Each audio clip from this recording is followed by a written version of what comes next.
তারা আসছিল আমাদের দেশে অতিথি হিসাবে খেলতে। তারা আমাদের মেহমান। কিন্তু আমাদের দেশের খেলোয়াড়রা যেটা করছে তাতে আমাদের দেশ পুরো বিশ্বের কাছে একটি মানে কি বলবো একদম নিচু জাতির মানুষ হিসেবে পরিণত হয়েছে। আপনারা এদের সাথে এই ব্যবহারটা না করলেও পারতেন। হ্যাঁ, খেলার মাঠে এরকম হয়, কিন্তু এতটা খারাপ যে হবে, মানে এতটা খারাপভাবে যে আপনি করবেন, সেটা কিন্তু কখনোই কেউ মাইনে নিতে পারেনি।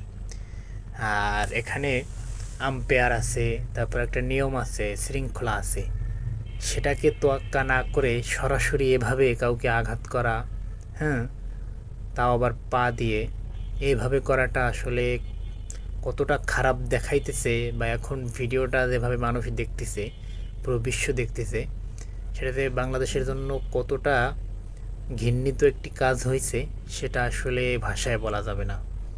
এটা একদমই করা ঠিক হয়নি। এভাবে করলে আপনারা কখনোই এই ফুটবল নিয়ে অনেক উপরে যাইতে পারবেন না। হ্যাঁ, আর অন্য অন্য দেশ থেকে বাংলাদেশের আর অন্য খেলোয়াড়রা খেলতে আসতেও চাইবে না, কারণ আপনারা তো তাদের সাথে ভালো ব্যবহার করেন না, তাহলে তারা কেন আসবে?